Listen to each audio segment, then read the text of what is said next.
Hi everyone, it's Laura the Quarantine Gardener. I just thought I would show you a month later how the growth is going with all of the perennials that myself and my colleagues here were propagating.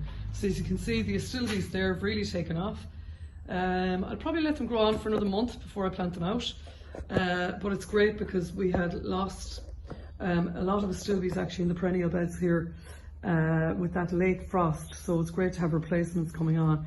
Everything growing on well. You can see the Rudbeckias, sedums, achilleas, geraniums, and here we have a mix of Armeria iberis with the white flower, Armeria with the pink, and again you see it's that native that grows cliff tops in the Burren, you'll see it. So it's a great seaside plant, the Armeria, and you know, lovely mat forming ground cover, and then these stunning pink flowers.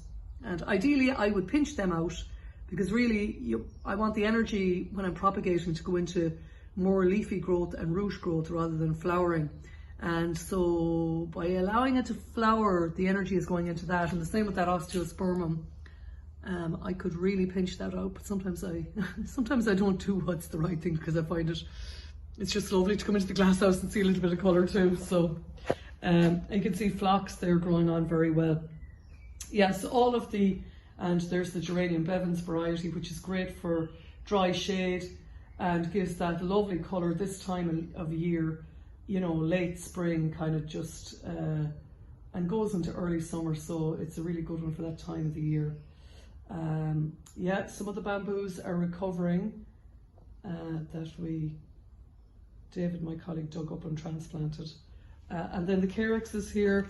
I've just been weeding the glasshouse and also pinching out. These are going to flower, and I really don't want them to seed because they will spread all over the glasshouse. They're a great ground cover grass, but I really don't want them spreading in here, so that's the reason.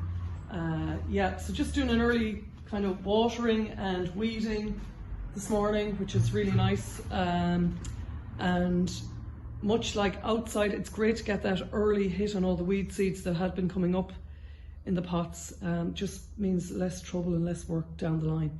And then just to show you, here's a couple of seed trays that we've stuff growing on in. So purple sprouting broccoli and beetroot in that first one.